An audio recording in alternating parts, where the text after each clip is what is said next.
Мин Muratov Ислам Алават мәктәбенең 3-нче класс укучысы. Башкортча китаптар укырга яратам. Әле Файруза Фаткуллинаның «Урман табыны» дигән китабын укыдым. Был китапта әкиятләр урынлашкан. Миңа бигрәк тә «Урман табыны» дигән сценарий охшаны. Төлке балаһы үзенең дусларын чакыра, күңел асырга, тик үзенең телмәрендә матур сүзләр куллана белмәй. Илек балаһы килә лә: «Һаумыгыз, кадерле төлке менән бүрекәй. Гафу итегез, вакытыгызны алам.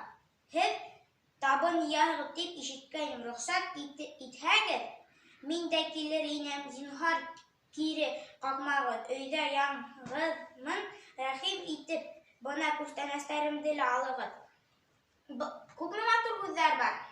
Ошо китапты укып, мин дә үземнең телмәремдә матур һүзләр күбрәк кулланырга өйрәндем. Бу китапта тагы кызык әкиятләр бар.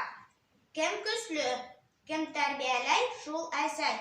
Мошы, төлке һәм куяндар, бозык телефон һәм башкалар. Дуслар, кадерле дуслар, ошо китапты укыгыз, һез дә матур һүзләр күбрәк беләсәкһегез.